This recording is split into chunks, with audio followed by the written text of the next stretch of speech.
Eu saúdo os irmãos com a graça e a paz do Senhor Jesus Cristo. Amém? Muito bom. Irmãos, já faz um tempo que nós não temos um momento de aviso específico. Nós ainda estamos procurando a melhor maneira de fazer isso. Nós estamos numa programação bem diferente em função do isolamento social, da pandemia. Mas hoje é importante eu passar para os irmãos algumas informações acerca da nossa vida de família, Igreja Batista Maranata. Só algumas informações e esclarecendo para os irmãos sobre as nossas inscrições. As inscrições para o culto, para que você frequente presencialmente o culto da Igreja Batista Maranata, elas são feitas através do site. Eu acredito que todos aqueles que estão aqui presentes assim o fizeram, ou a grande maioria deles, lá no ibmaranata.org.br. Você faz a sua inscrição, que abre hoje meia-noite, ou mais especificamente amanhã, meia-noite e 1, já está abertas as inscrições para o próximo domingo. As inscrições, elas encerram na quinta-feira, às 11h59, tá bom? A razão pela qual nós fazemos isso, meus irmãos, é que a inscrição gera uma lista. Essa lista cai na mão de um irmão que organiza o layout onde nós estamos aqui sentados hoje.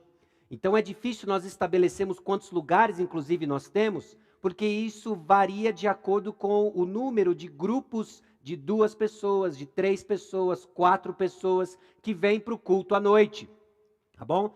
Porque nós temos que manter uma distância entre esses núcleos familiares, seguindo as recomendações das autoridades municipais. Então eu peço a sua compreensão de fazer a inscrição até 11h59, tá bom? As inscrições encerram na quinta ou de acordo com o número de vagas, que hoje nós estipulamos, de acordo com o que nós temos aprendido ao longo das últimas semanas, em 110 pessoas. Em 110 pessoas. Encerra-se as inscrições. A nossa capacidade é de 120, e aí nós colocamos e fechamos em 110, para ter certeza que nós iremos acomodar os diversos grupos, assim como os obreiros que estão envolvidos na participação, na execução do culto presencial, tá bom? Então encerra quinta-feira, ou se acabarem as vagas. Caso você tenha esquecido de fazer a sua inscrição, tá bom? Sim, é possível encaixar? Nós não vamos fazer de exceção uma regra, mas você corre o risco, de fato, de não conseguirmos acomodar você a tempo e de não ter mais vaga, tá bom? Então eu peço a sua compreensão também nesse aspecto. Irmãos, com relação ao uso da nossa propriedade, Deus nos abençoou com uma propriedade ampla, bonita e diversa. Nós temos um salão aqui, nós temos um salão lá em cima, nós temos algumas salas que estão sendo aí mexidas durante esse tempo, nos deu um campo, nos deu um lago, e ao longo da nossa história nós temos usado isso de diversas maneiras. O que eu vou pedir a sua compreensão? Nós estamos fechando a nossa propriedade para uso exclusivo do culto, ok? Nós ainda estamos aprendendo uma porção de coisas, não só referente à legislação, trabalhando junto às autoridades municipais. Então eu peço a sua compreensão de que a nossa propriedade está fechada para qualquer evento pessoal, tá bom? Então, para não termos que lidar com uma porção de exceções, são situações delicadas, complicadas, e preservando o testemunho da nossa igreja, nós estamos fechando para atividades de uso pessoal. Assim que, e acredite, eu não vejo a hora disso acontecer, a coisa aliviar um pouco, nós comunicamos para os irmãos. Então hoje ela está aberta para cultos e cerimônias. Bom, às 18 horas todo domingo nós temos reunião de oração. Algumas pessoas levantaram uma questão interessante essa semana, de que eles pensaram que era restrito para o grupo de intercessão. Não, a reunião de oração ela é aberta a qualquer membro da nossa igreja, ou até mesmo você visitante que quer ter um tempo de oração. Então, um pouquinho antes das 18 horas, o link da reunião ela é gerada. Hoje ela está acontecendo virtualmente, então eu sei que você que participa presencialmente aqui no culto, não consegue fazer isso no carro, né, vindo para cá, ou não deveria fazer isso no carro, vindo para cá, né, mas você que está em casa, eu espero que você se engaje nessa tarefa, como temos aprendido ao longo desse tempo, de exposição da palavra de Deus, em particular 1 Timóteo. Irmãos, a partir de amanhã, se assim Deus permitir, eu vou sair de férias, tá bom? Vou tirar 2 semanas, então a partir do dia 13, amanhã, 13 de julho, até o dia 27 de julho, estarei de férias, não vejo a hora de passar esse tempo em casa. Então eu vou sair de férias, férias. Férias não é necessariamente um lugar, amém? Ok, é um estado de espírito. Então, nos próximos 15 dias eu vou estar de férias. O pastor Edson está encarregado, obviamente, da liderança da igreja. Os demais pastores estão alinhados e, graças a Deus, nós continuamos assistidos pelo bom pastor e pelo colegiado de pastores que o Senhor nos abençoou. Amém? Ok, excelente. Irmãos, meu último aviso tem a ver com esse momento que nós estamos vivendo. Logo ali, em meados do mês de março, a vida dinâmica, calendário, agenda pessoal e da nossa igreja mudou radicalmente. Nós fomos encorajados, nós fomos orientados ao isolamento social e muito do que se refere à programação da nossa igreja mudou, inclusive as nossas prioridades. Então hoje eu estou lançando com os irmãos uma campanha chamada Fase 1 da estrutura de melhoria de transmissão. Nós estamos no meio do mês de julho praticamente, e desde março, Deus nos abençoou com um grupo de irmãos que tem estudado, aprendido, crescido na compreensão de como nós podemos melhorar a experiência da transmissão do nosso culto para os irmãos que estão em casa. E eles chegaram a uma conclusão de uma série de equipamentos que nós podemos adquirir para melhorar essa experiência. É um jogo de quebra-cabeça, meus irmãos. Porque quando nós compramos um equipamento, nós esbarramos num outro limitante, nós vamos melhorando outro limitante, nós esbarramos em outro, são vários gargalos, são vários funis, mas depois de muito estudo, nós chegamos na compreensão do que é essa fase 1 da melhoria de transmissão, da melhoria da transmissão, da qualidade daquilo que os irmãos que estão em casa recebem. Essa fase 1, então, ela tem uma meta de R$7.000 e consiste na aquisição de 2 equipamentos e um software capaz de processar as informações da transmissão de som. Então, a nossa expectativa e o nosso plano é que isso melhore a transmissão, em particular, do momento de louvor, mas não exclusivo ao momento de louvor. Então, hoje está lançada essa campanha, eu vou pedir para que você ore, para que você considere.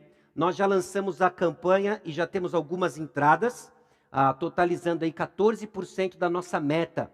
Então coloque isso em oração, participe, se engaje. O objetivo é servirmos melhor os irmãos e redirecionando esses recursos para a melhoria da nossa transmissão, tá bom? Então louvado seja o Senhor pela vida de muitos irmãos envolvidos nesse projeto e assim nós seguimos. E agora, sem mais delongas, abra sua Bíblia em 1 Timóteo, capítulo 2. 1 Timóteo, capítulo 2. E conforme você procura o texto bíblico, aproveito para saudar mais uma vez nossos visitantes. Você que nos visita, tanto presencialmente quanto também online. Seja bem-vindo. E nós estamos caminhando numa série de mensagens baseadas em 1 Timóteo, na primeira carta de Paulo a Timóteo. Provavelmente nós vamos até meados de outubro expondo trechos da primeira carta de Paulo a Timóteo. Lembre-se que se trata de uma carta missionária, no sentido de que é um plantador de igreja se comunicando a um pastor que ele indicou para ficar numa igreja. Nós estamos entendendo o contexto histórico e tirando lições valiosas sobre essa carta que foi escrita para que saibamos como nos portar quando nos juntamos como seguidores de Cristo para adoração e então quando nos espalhamos para servir o Senhor durante a semana. Tem 3 pontos importantes nessa série que eu espero que fique bem claro para nós ao longo do processo. Nós estamos vendo a importância da doutrina da igreja. Irmãos, o estudo da eclesiologia, a doutrina referente à igreja, importa. Importa porque a igreja é o meio estabelecido por Deus para a proclamação do Evangelho. Então a maneira como nós nos organizamos, a maneira como nós nos portamos, precisa ser à luz do Evangelho, precisa ser em referência ao Evangelho. A centralidade da missão da igreja é fazer discípulos para a glória de Deus. Temos martelado isso ao longo do ano de 2020, ser e fazer discípulos. E assim vamos continuar fazendo. A carta também nos desafia a entender a vida da comunidade dos discípulos. Como é a vida daqueles que professam conhecer o Senhor Jesus Cristo? Hoje, em particular, nós abrimos em 1 Timóteo, capítulo 2, versículos 8 a 15, e damos sequência àquilo que nós vimos na semana passada, sobre a importância da oração. Antes de tudo, depois de apontar a necessidade de defendermos o Evangelho, o apóstolo Paulo coloca prioridade na oração. A prioridade da oração. Bom, esse texto nos encontra numa confusão histórica, meus irmãos. Pensa em textos controversos da Bíblia. Nós vivemos em dias muito sensíveis a uma porção de declarações de verdade absoluta que a palavra de Deus faz. E a passagem de hoje, em particular, toca num ponto nevrálgico da nossa sociedade. Falando de uma visão distorcida da mulher ao longo da história, nós nos encontramos hoje para entender 1 Timóteo capítulo 2, versículos 8 a 15. Num contexto em que não muito tempo atrás, a mulher tinha uma visão, o papel da mulher tinha uma visão distorcida na história. Se nós voltarmos inclusive para a Idade Média, a discussão se a mulher tinha ou não alma, hoje coisas que nós olhamos e vemos como um absurdo e reconhecemos de que o papel da mulher, a mulher em si, sempre teve uma visão distorcida ao longo da história. Curioso é que as propostas de correção trouxeram distorções novas. Não só no movimento pendular, de trazer algo focado desse lado para cá, trazendo novas distorções, mas é mentira acima de mentira. A visão errada da mulher, então, pressupõe também uma visão errada do homem.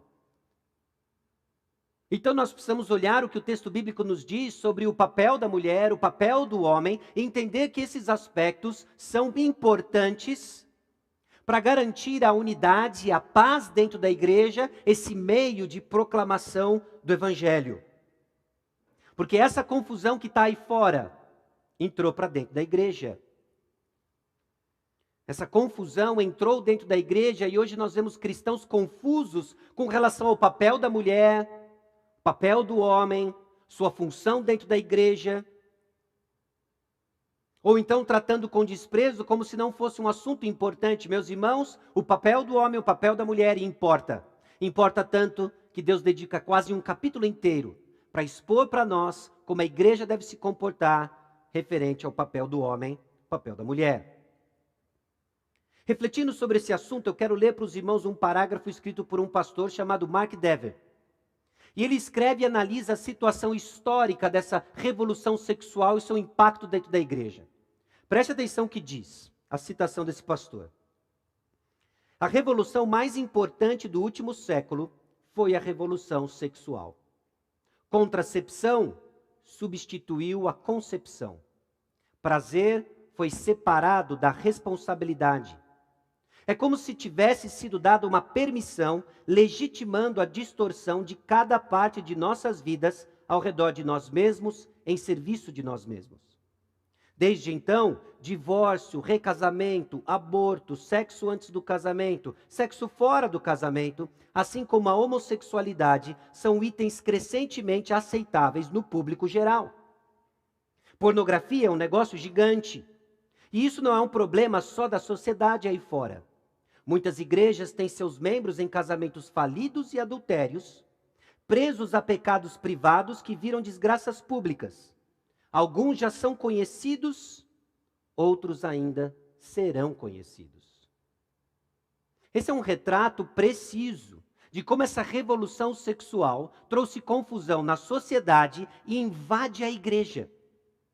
E, meus irmãos, nós precisamos de altas doses de verdade para entender a importância que a distinção dos papéis tem, como ela deve ser celebrada à luz do Evangelho, porque importa como nós nos organizamos. Importa a função do homem, importa a função da mulher. Deus criou homem e mulher e os criou distintos. Graças a Deus pela palavra de Deus que nos, 2 Timóteo 3,16. A palavra de Deus nos 2 Timóteo 3,16.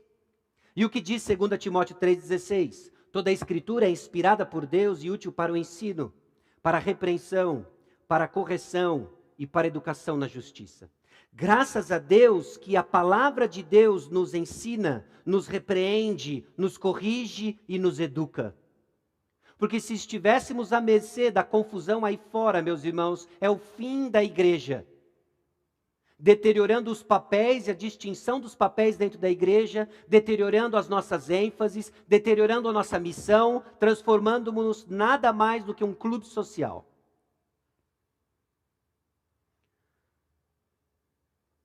Bom, obviamente essa passagem nos encontra também num contexto histórico da vida da nossa igreja. Louvado seja o Senhor pela vida de mulheres que, ao longo dos anos, têm buscado viver para o Senhor no contexto onde o Senhor lhe colocou. Louvado seja o Senhor por isso. Então a passagem hoje vem para afirmar caminhos, repreender, corrigir, nos encorajar a seguir levantando a verdade bíblica que nos é dada à luz do Evangelho, para nos fazer um meio preciso de proclamação das boas novas. 1 Timóteo capítulo 2, versículos 8 a 15. Acontece num contexto sobre oração, agora aplicado diretamente aos homens. Então, se na semana passada nós fomos exortados, nós fomos confrontados, nós fomos encorajados à oração, a passagem de hoje agora é em específico aos homens. Homens aqui não H maiúsculo, homens aqui XY, ok? Aos homens. O texto também nos traz a postura da mulher dentro da igreja. Ela é corrigida e descrita. Então as mulheres vão ser hoje exortadas, elas vão ser encorajadas quanto à sua postura. Desde a sua vestimenta até aquilo que você enfatiza. E vamos ver também que as funções do homem e da mulher são dadas com fundamentação teológica. Nós não estamos diante de um texto meramente cultural. Nós não estamos falando de uma cultura de quase 2000 anos atrás, distante de nós, que não se aplica a nós. Sim, foi escrito num contexto histórico, mas movido pelo Espírito Santo, homens deixaram para nós a palavra de Deus, que quando corretamente interpretada, traz para nós informações importantes de como hoje vivemos no Vale do Paraíba, ano 2020. Vamos ao texto, 1 Timóteo capítulo 2, versículos 8 a 15. Quero, portanto, que os varões orem em todo lugar, levantando mãos santas, sem ira e sem animosidade.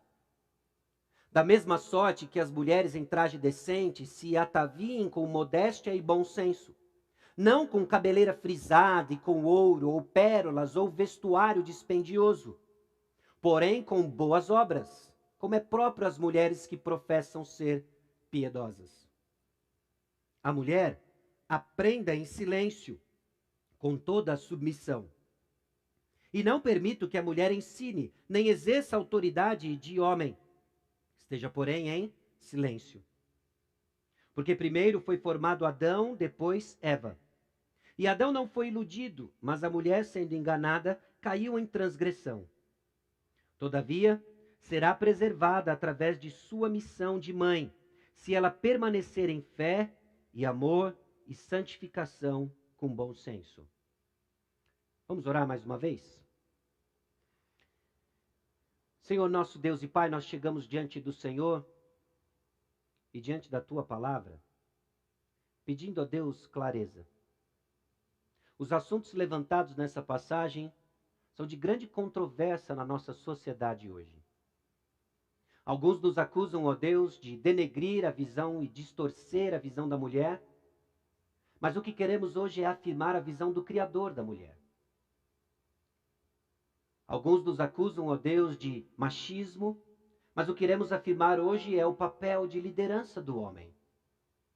Aspectos, ó Deus, que mostram a Tua bondade, a Tua graça, e que nos molda como meio de proclamação da verdade do Evangelho.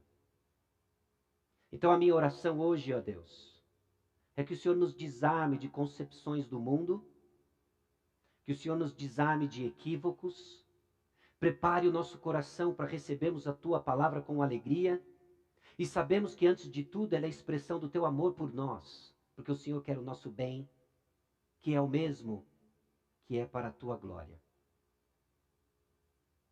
Eu peço a Deus por aqueles que vão nos ouvir no futuro, as gravações dessa mensagem, seja qual for o contexto em que eles irão ouvir, que o que eles escutem seja apenas a Tua voz, não a opinião de um grupo religioso fanático, mas a Tua voz. Levanta, ó Deus, homens e mulheres dispostos a abraçar o papel que o Senhor nos deu e construir, ó Deus, uma igreja que vai proclamar fielmente a Tua palavra, com palavras precisas e uma vida reta. No nome de Jesus que nós oramos. Amém. De uma forma bem simples e direta, homens e mulheres glorificam a Deus obedecendo aos mandamentos de como viver na igreja. Meus irmãos, se o seu desejo, o seu anseio é glorificar a Deus, se você é um homem, você deve se atentar aos mandamentos dados aos homens. Se você é uma mulher, você deve se atentar aos mandamentos dados às mulheres.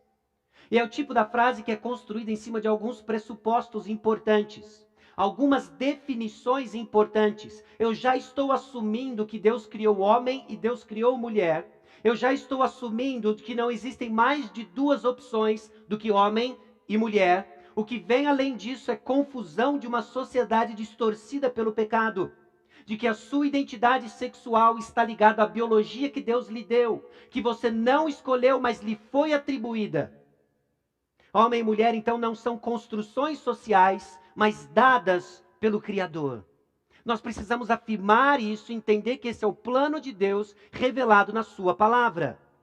Ambos têm dignidade em essência e são criados à imagem e semelhança de Deus. As diferenças que nós vamos ver hoje são meramente de função. Não há distinção em essência, não há distinção em dignidade. Não há uma visão de um homem superior e uma mulher inferior, e não há a busca de colocar a superioridade da mulher acima do homem. Existe Deus acima de todos nós e existe homem e mulher criados à imagem e semelhança de Deus. Amém? Nós precisamos afirmar isso.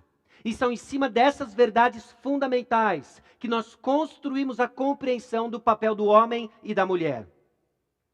Homem e mulher têm papéis distintos e a forma como vivemos é importante, pois somos o meio de proclamação do Evangelho. Então, o primeiro ponto que nós extraímos do versículo 8, meus irmãos: homens lideram a igreja em oração. Homens lideram a igreja em oração.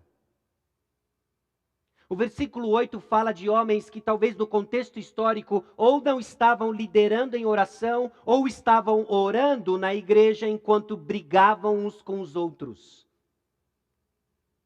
E o versículo 8 então traz uma demonstração de que você, homem em particular agora da Igreja Batista Maranata, é chamado para liderar o seu núcleo familiar, é chamado para liderar o seu ministério, é chamado para carregar junto esse fardo de liderança masculina na igreja em oração. Conforme eu me preparava para essa mensagem, e não só essa mensagem, mas essa série, eu baixei uma série de mensagens de um pregador em particular que me chamou bastante atenção pela maneira como ele lidou com o texto de 1 Timóteo. E ao falar sobre o versículo 8 em particular do capítulo 2, ele foi perguntado então se os homens deveriam ter a postura de levantar as mãos, o que significava essa exortação de orar com mão santa, sem ira e sem animosidade. Se era assim que os homens deveriam orar. E sem pestanejar, sem demorar. Ele disse o seguinte: a exortação é para que os homens orem, porque homens não oram.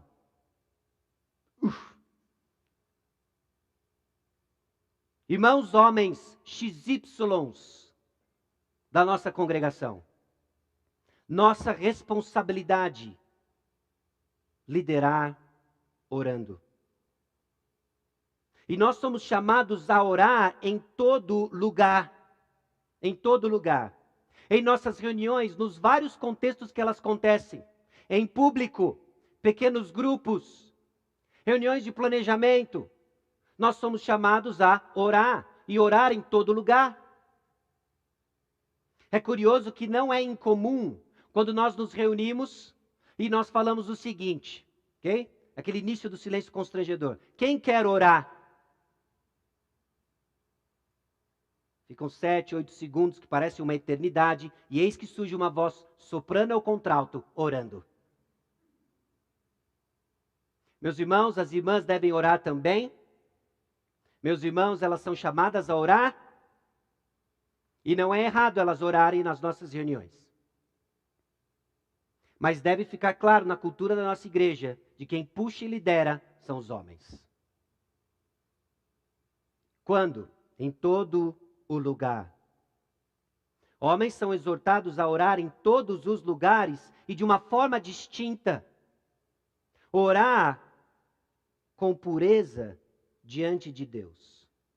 Quando o apóstolo Paulo cita e diz levantando mãos santas, não é necessariamente a sua postura física de levantar as mãos. Isso faz parte, você tem a liberdade. Aliás, se você for fazer um estudo específico das posturas de oração, você vai ver gente orando com as mãos levantadas, você vai ver profetas orando em posição fetal, você vai ver gente orando enquanto anda e caminha, você vai ver gente orando pela janela, você vai ver gente orando de todas as formas, até de joelhos. Mas o que o apóstolo Paulo nos chama a atenção aqui é de que levantar as mãos e levantar mãos santas trata-se de pureza diante de Deus. Salmo capítulo 24, versículos 3 e 4 diz o seguinte: Quem subirá ao monte do Senhor? Quem há de permanecer no seu santo lugar? O que é limpo de mãos e puro de coração, que não entrega sua alma à falsidade, nem jura dolosamente. Salmo 26, versículos 6 e 7, traz algo semelhante. Lavo as mãos na inocência, e assim andarei, Senhor, ao redor do teu altar, para entoar com voz alta os louvores e proclamar as tuas maravilhas todas. Então, quando nos reunimos para orar, e quando nós nos reunimos e vemos homens tomando a liderança de oração, a postura de santidade. Pergunta: existe pecado deliberado e não arrependido em minha vida? Ao você, homem, se preparar para liderar o núcleo que for em oração, a pergunta é a seguinte: existe pecado deliberado e não arrependido em minha vida? E se a resposta é sim, a atitude não é simplesmente então eu não oro. Se a resposta é sim, resolva logo diante do Senhor e ore. Grande parte, meus irmãos, da nossa apatia no serviço do Senhor vem de consciências pesadas diante de Deus. Jovens tomados de imoralidade que não se sentem dignos do serviço do Senhor. Homens com vidas duplas, marcados por omissão. Então nos acovardamos do serviço do Senhor. O ponto é o seguinte: confesse, se arrependa e ore. Homens devem orar com pureza diante de Deus, e homens devem orar em paz com todos os homens. É santidade diante de Deus e é paz com os demais homens, sem ira e sem animosidade. Aliás, o contexto onde aparece essa exortação é significativo, porque nós vemos falsos mestres trazendo confusão, trazendo divisão. Meus irmãos, homens da Igreja Batista Maranata, nós somos chamados a orar. Orar com a nossa consciência limpa diante do Senhor e orar em harmonia uns com os outros. Então existe algo que mostre que eu não estou reconciliado com meu irmão? Será que existem conflitos não resolvidos? Situações que não foram comunicadas de forma correta e começam a empilhar em nossas costas? E aí nós queremos orar diante de Deus. Essa paz com Deus torna-se artificial se não existe paz uns com os outros, disse certo comentarista. Meus irmãos, isso não é novidade. Paulo não está inaugurando um conceito novo. Mateus capítulo 5, versículos 23 e 24 diz o seguinte: Se, pois, ao trazeres ao altar a tua oferta, ali te lembrares de que teu irmão tem alguma coisa contra ti, deixa perante o altar a tua oferta, vai primeiro reconciliar-te com teu irmão, e então, voltando, faze a tua oferta. Nós temos uma porção de mentiras que nós acreditamos referente à urgência de tratarmos os problemas uns com os outros. Um deles é a questão da ceia. Olha, eu não posso tomar ceia se eu não estiver bem com meu irmão. Então, no dia seguinte à ceia, houve um problema, você fala, eu tenho um mês para tratar. Eu tenho um mês para tratar isso. Bom, agora na pandemia, quando a ceia está suspensa, então, graças a Deus, eu posso ficar 6 meses brigado com quem eu quiser. Não, meus irmãos, há uma urgência no trato disso quando nos aproximamos diante de Deus, com nossas mãos santas, sem ira, sem animosidade. Nós somos chamados à oração, homens. e retos diante de Deus e reconciliados uns com os outros.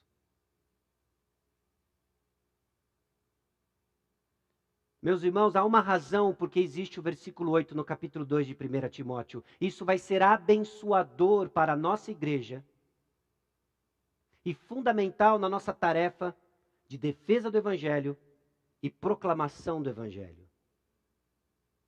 Homens lideram a igreja em oração. Eu posso ouvir um amém com tenores e baixos? Né? Okay. Ofuscado pela máscara, mas ainda com o poder do Espírito, amém?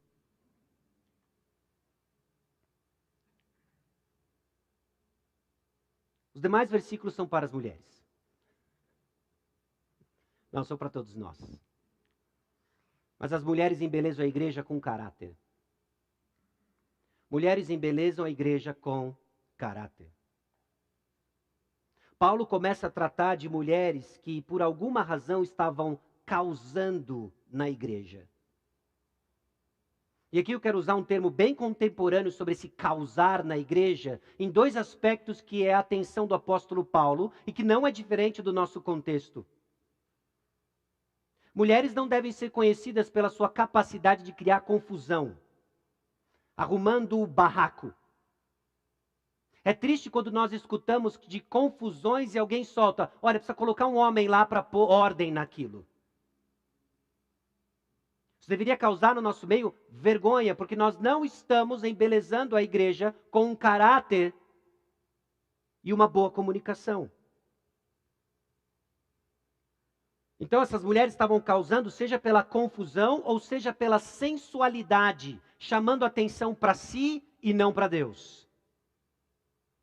Ao invés de vestir-se com modéstia, eram mulheres que estavam importando o estilo de vida e vestimenta do seu contexto promíscuo e fazendo das suas vestimentas um objeto de atração para si mesma ou de declaração de status social. Isso é tanto quanto forte. E não é a única preocupação de Paulo com relação ao contexto específico de Éfeso, porque ele repete isso no contexto de Creta. Em Tito capítulo 2, versículo 5. Ao encorajar as mulheres mais velhas a ensinarem as mais novas, elas deveriam ensiná-las a serem sensatas, honestas, boas donas de casa, bondosas, sujeitas ao marido, para que a palavra de Deus não seja difamada. Também a preocupação do apóstolo Pedro.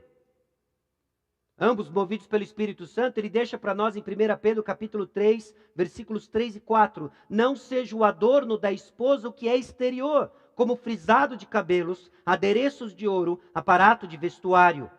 Seja, porém, o homem interior do coração, unido ao incorruptível trajo de um espírito manso e tranquilo, que é de grande valor diante de Deus.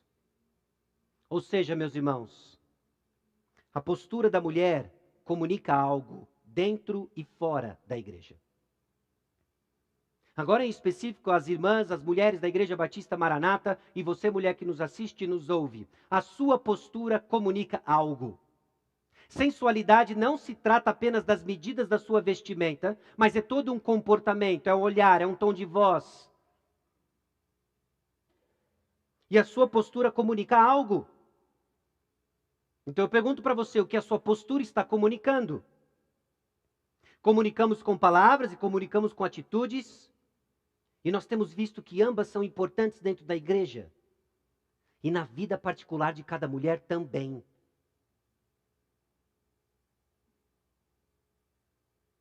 Então, sua aparência deve atrair pessoas para Cristo, não para si mesma. E o apóstolo Paulo agora trata do aspecto da vestimenta da mulher em dois pontos importantes, que tenta você, mulher, a chamar atenção para si mesma e não para Cristo. E tem a ver com sensualidade, tem a ver com status. Suas roupas fazem uma declaração, e ela tem que ser Cristo. Não com sensual, não com atraente você é, não com abastada você é financeiramente, deve ser Cristo. A palavra modéstia toca sim definições e contornos de significados sexuais. E o primeiro aspecto então dessas roupas que chama a atenção para si é a sensualidade. Note, mulher, você não deve ter a mentalidade feminina ao escolher a sua roupa. Inclusive, a gente brinca com isso, né? Que as mulheres se vestem para elas mesmas. Elas se produzem para o retiro de mulheres. Não é? Ai, amiga, onde você comprou essa blusinha? Tem alguma promoção que eu não estou sabendo? Ai, eu esqueci o lugar, porque você não vai revelar a sua fonte. Próximo domingo você pode estar com a mesma... Já pensou que horror? Você chegar e mesma blusa. Mas note, quando o homem olha a sua roupa, ele vê diferente. Quando as mulheres se vestem para chamar a atenção dos homens, eles não ficam curiosos para saber onde você comprou essa blusinha top. Ele não quer saber aonde você comprou, quem sabe para comprar para a mãe dele também, ou para a esposa dele, ou para a filha. Ele vai pensar outra coisa. Se você estivesse vestindo para chamar a atenção dos homens, ele vai prestar atenção em outras coisas. Que tal amar o seu irmão em Cristo, na luta dele por santidade? E vestir-se não para atrair atenção para o seu corpo, mas de tal maneira que traduza a glória de Deus. Eu não vou entrar em detalhes do seu decote, eu não vou entrar em detalhes do tamanho da sua saia. Tudo isso se torna no nosso coração perverso farisaísmo. Mas você precisa entender que a sua vestimenta é uma questão do seu coração. A boca fala do que está cheio o coração. Você se veste de acordo com o que está cheio o seu coração. Então não limite sensualidade a certas partes do seu corpo. Desde que eu esteja tampando certas partes, eu estou me vestindo de forma modesta. Existem partes que devem ser preservadas apenas para o seu marido e ninguém mais. E elas não devem ser mostradas para ninguém mais. Então não pergunte o que irá me deixar mais atraente. E aqui eu faço uma distinção, obviamente, entre aquelas mulheres que estão solteiras e as mulheres casadas. As mulheres casadas não entreguem nada que pertence ao seu marido aos olhos de outros homens. E você, mulher solteira, cuidado com a roupa que você veste, porque a roupa que você veste vai atrair algumas pestes. O homem de Deus não está atrás de um corpo esculpido. O homem de Deus não está atrás apenas de um violão. O homem de Deus está atrás de um caráter. E tudo que realmente importa para atrair um homem de Deus não vai ser conhecido à primeira vista, nem numa segunda olhada. Vai ser observando a sua vida. Essas coisas são importantes. Então pergunte o que eu posso vestir que melhor demonstra um coração humilde e devoto a Deus. Essas são as exortações que move o apóstolo Paulo nos versículos 9 e 10. E obviamente no seu contexto, quando ele fala de cabeleira frisada, com ouro, pérolas ou vestiário dispendioso, tudo num contexto onde esses adereços comunicavam algo que não a transformação do evangelho. Você vai ter que se perguntar como que a sua vestimenta, como que a sua postura vai traduzir a transformação de Cristo operada no seu coração. Não use a liberdade que você tem em Jesus Cristo para dar ocasião à carne, a sua e do seu irmão. Essas roupas também faziam declarações de status. Em Éfeso, algumas mulheres se vestiam para fazer uma declaração social, para afirmar a sua posição superior às outras mulheres. Bom que suas roupas e estilo chamem atenção para a transformação que Cristo operou em você.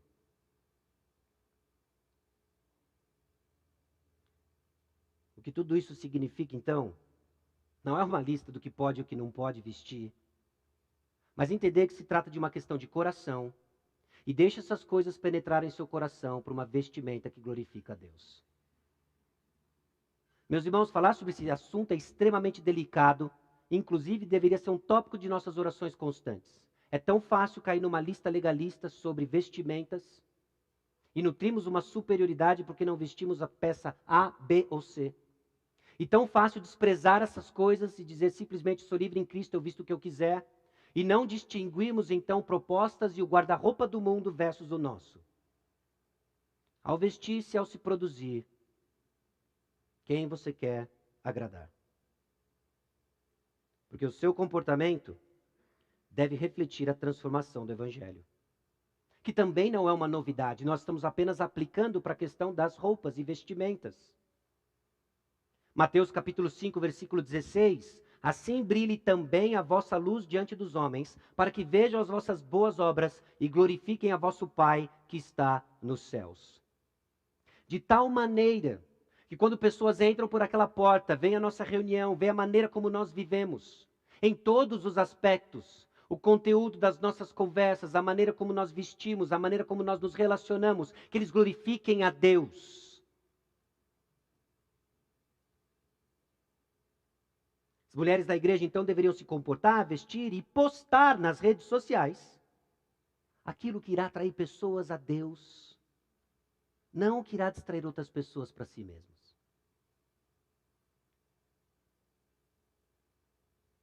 Não tem o que você posta na internet aqui no texto. Mas você consegue perceber como isso está relacionado também com o seu coração.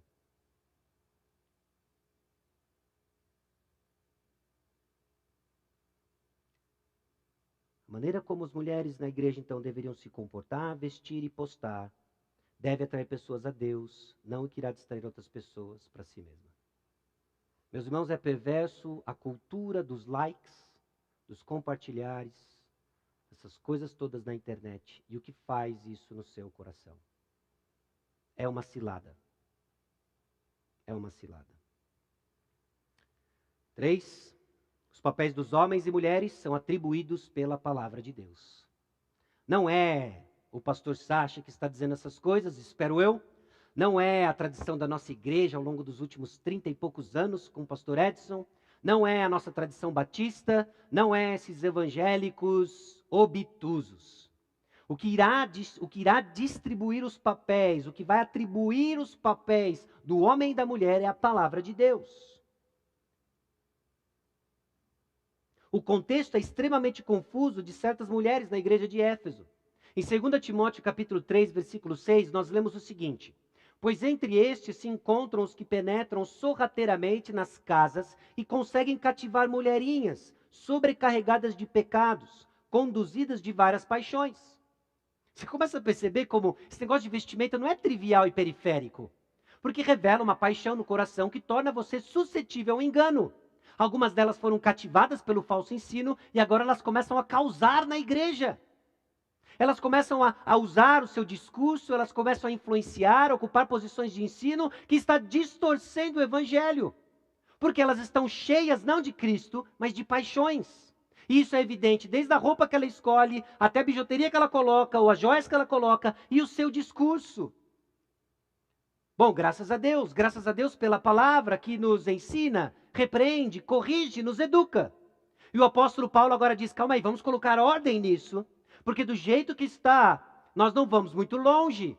Então é importante alguns aspectos. É importante entendermos que esses papéis distintos não diminuem, mas contribuem de forma diferente. Nós já dissemos isso no começo, mas é importante reforçar isso. Deus criou homem e mulher em igual dignidade. Deus criou homem e mulher com papéis complementares. Isso é muito importante. Esses papéis distintos justamente garantem a ordem na proclamação do Evangelho. Meus irmãos, a mulher aprenda em silêncio. É curioso que numa passagem dos versículos 8 a 15, só existe um imperativo. Sabe qual é? Não é que os homens orem, não é a maneira da mulher se vestir, é a mulher aprenda. Esse é o único verbo no imperativo. Isso não significa que os demais versículos não tenham para nós ordens implícitas, mas é bem claro quando salta do texto de que a submissão da mulher não significa de que ela não está aprendendo de Cristo. Mulheres, presta atenção nisso.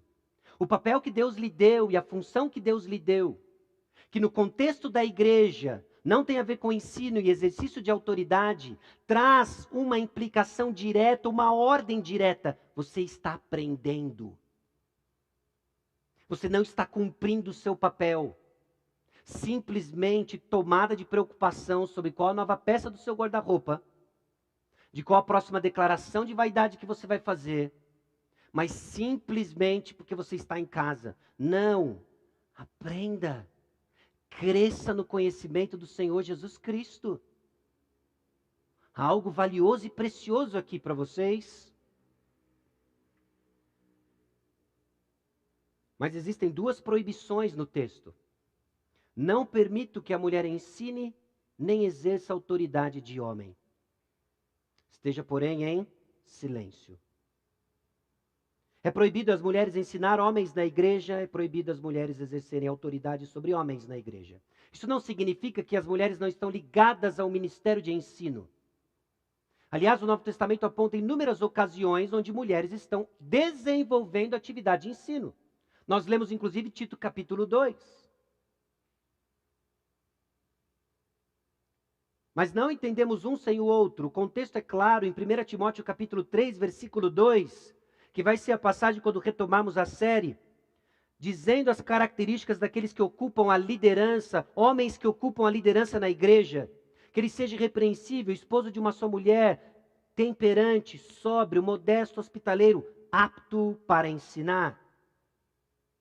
A autoridade do pastor, a autoridade dos líderes está ligada à sua habilidade de ensino. Autoridade e ensino andam juntos e devem ser prefigurados pela figura masculina dentro da igreja. Agora é curioso também, eu fiquei extremamente curioso sobre aprenda em silêncio. O que é esse silêncio? Porque é uma palavra forte, né? Dá a impressão de que, olha, passou pela porta, muda. Agora nós vamos adotar máscara para sempre. Nós vamos ficar em silêncio. É interessante, o termo é usado também em 2 Tessalonicenses 3,12. A elas, porém, algumas pessoas, né, determinamos e exortamos no Senhor Jesus Cristo que, trabalhando, olha o nosso termo aqui, tranquilamente comam o seu próprio pão. Então não se está falando simplesmente da emissão ou não de som, se você pode abrir a boca para falar algo ou não, porque nós vemos mulheres do Novo Testamento orando, em passagens também controversas profetizando, mas está lá. Então o que é esse em silêncio? Senão o espírito tranquilo e ensinável. Não é causando um barraco ou causando sensualidade, mas um espírito pronto para aprender da palavra de Deus. É isso, a vontade de Deus para você, mulher de Deus. É um espírito pronto para receber a palavra de Deus.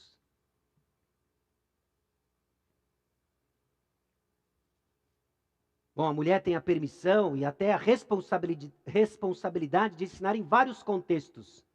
Mas quando a igreja se reúne, não sobre homens. Interessante isso. Mas a fundamentação do apóstolo Paulo não é cultural. Ela é teológica. A razão que ele fundamenta de que os homens que devem estar exercendo o papel de ensino e liderança e que as mulheres devem ter esse espírito tranquilo e manso aprendendo da palavra de Deus não tem a ver com a cultura de Éfeso e que hoje os tempos mudaram, Sacha. A mulher está conquistando o seu espaço. Entenda, Cristo já conquistou o seu espaço e lhe deu de presente no corpo de Cristo.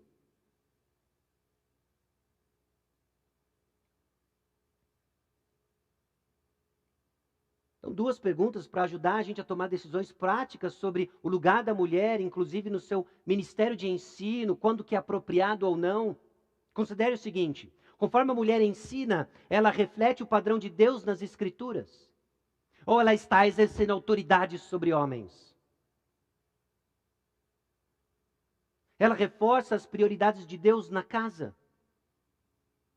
Duas perguntas que nos ajudam a navegar com flexibilidade, com graça e atentos ao que a palavra de Deus nos chama a fazer. Porque a autoridade de Deus foi dada ao homem e Satanás distorce isso. A fundamentação então do apóstolo Paulo nos versículos 13 e 14, porque primeiro foi formado Adão, depois Eva. E Adão não foi iludido, mas a mulher sendo enganada caiu em transgressão. Então a sua fundamentação volta lá para Gênesis capítulo 1, capítulo 2 e capítulo 3. Daí que é importante entendermos que essas coisas não se trata simplesmente de uma preferência cultural, mas nós estamos declarando uma história. Você sabe por que os homens assumem a liderança na nossa igreja? Porque Deus criou primeiro Adão e depois Eva. Você sabe por que que homens que ensinam e exercem autoridade sobre a igreja, e mulheres não ensinam com autoridade sobre a igreja, mas ensinam em outros contextos? Porque Adão não foi iludido, mas a mulher sendo enganada caiu em transgressão. A nossa fundamentação, meus irmãos, não é cultural. Não se trata de preferências, mas a maneira como nós nos organizamos grita uma mensagem. E aí vem o versículo 15, que eu estava louco para pular.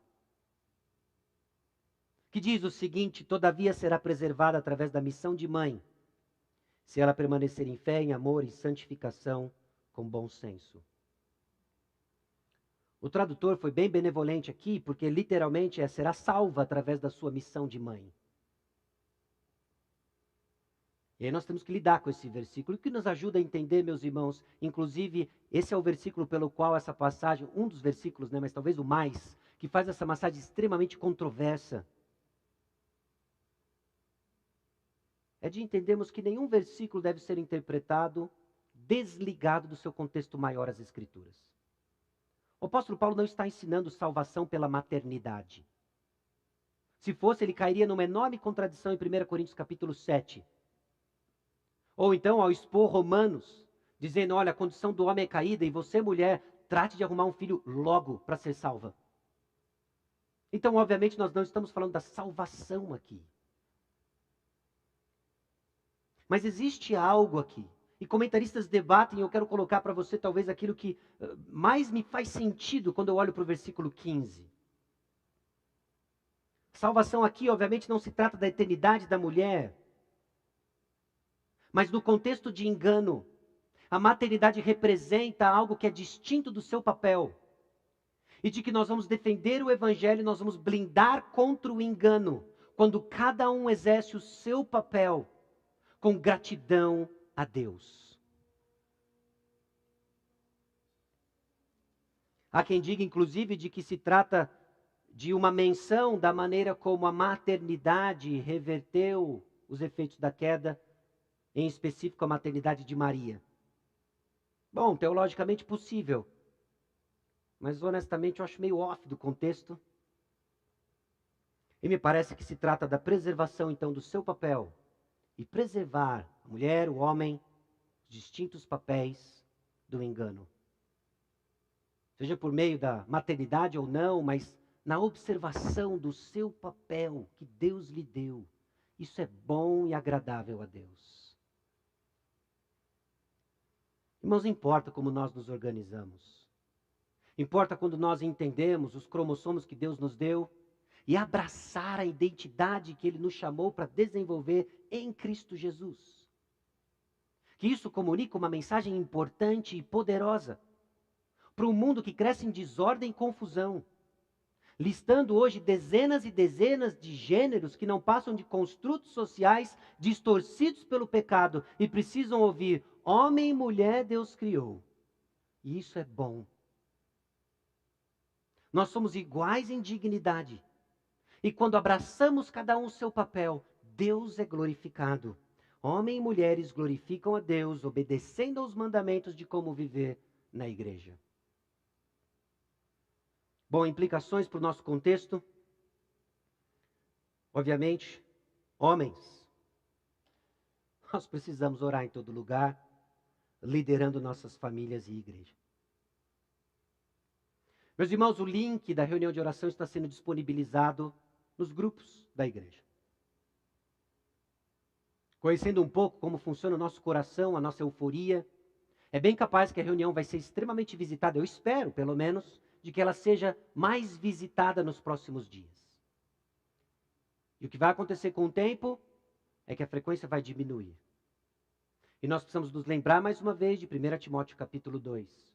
De nos exortar mutuamente de que o nosso papel não vai mudar com a euforia passando. Ele permanece. Nós somos chamados a orar.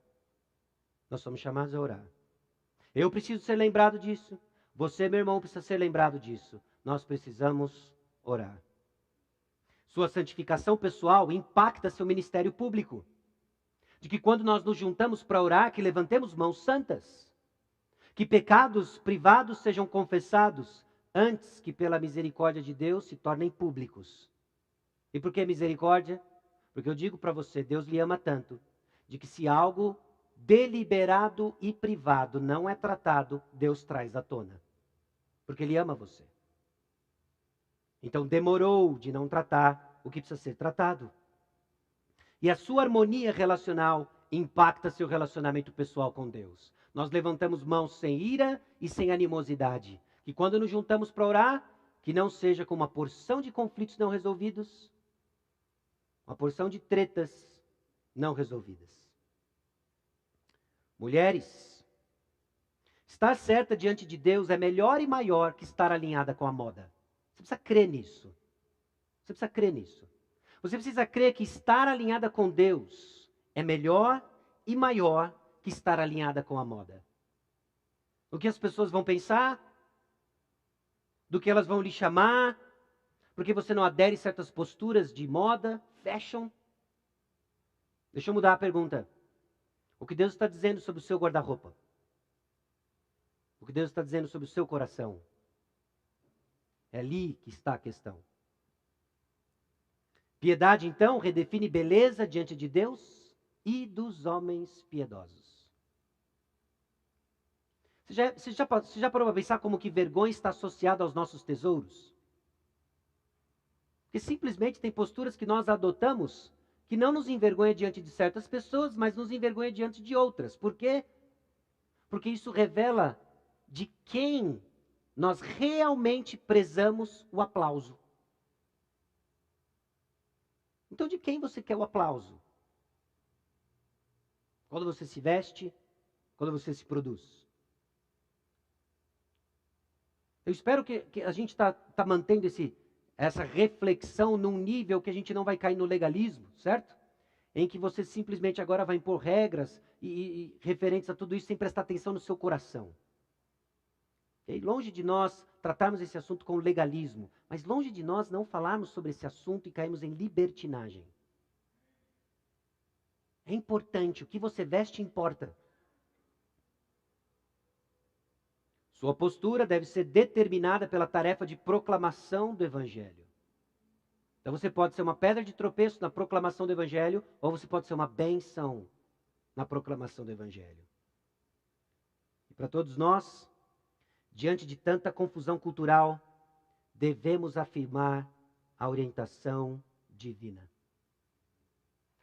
O mundo está muito confuso, meus irmãos. O mundo está extremamente confuso. Eles dizem que não querem ouvir, mas é um bálsamo quando nós afirmamos a verdade. E nós precisamos crer nisso. Distinção dos papéis do homem e da mulher é celebrada em submissão a Deus. Em particular, você casal, homem e mulher casados, se ajudem mutuamente nisso. Necessário você, homem, fazer uma checagem por amor à sua esposa. Ela não vai ser tão sensível assim ao impacto daquilo que ela veste naqueles que vão observar seu papel. Nossa, você não entende, se eu falar isso aqui, ela vai virar uma fera. Isso não diz algo sobre ela, diz algo sobre você. Ok? A hora de exercer o seu papel, você vai encontrar resistência, porque estamos casados há 19 anos, você nunca falou nada. Pois é, eu estava errado 19 anos. E nos próximos 50 anos, meu amor, nós vamos juntos nos vestir de modo modesto. Olha que declaração de amor. E Deus é glorificado quando nos submetemos na função dada a cada um de nós. Essa é a razão, meus irmãos, porque nós temos que afirmar os papéis dentro da igreja e que nos foi dado por Deus. Amém? Baixe sua cabeça, vamos orar.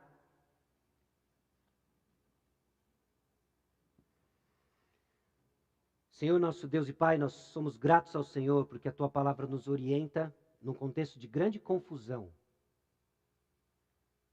sobre ser homem, sobre ser mulher. Também é verdade, ó Deus, de que muitos estão sofrendo por ter essa identidade tão básica e fundamental distorcida pelo pecado. Jovens, ó Deus, que têm a sua identidade sexual distorcidas pelo pecado, que sofrem, ó Deus, confusos porque passaram a crer em mentiras. Que sejamos, ó Deus, um ponto de proclamação da verdade. Afirmando, ó Deus, não só a mera confecção biológica que o Senhor nos fez e criou, mas afirmando papéis, ó Deus, que quando bem desempenhados proclamam uma mensagem maior do que nós. De que Cristo é Senhor da igreja, a igreja é submissa a Cristo, que os nossos pecados estão perdoados e estamos sendo progressivamente transformados. Em misericórdia de nós, ó Deus, e o que oramos e pedimos é nada mais do que a sua vontade.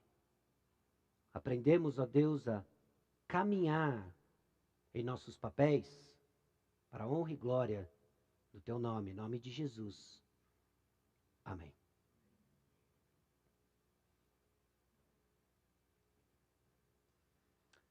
Uma boa semana, nós vamos encerrar louvando ao Senhor mais uma vez. Nas próximas 2 semanas nós vamos ter uma pausa na nossa série, mas nós vamos ouvir igualmente a palavra de Deus. Acompanhem, nós estamos construindo agora, na virada aqui da carta, uma mentalidade de servo.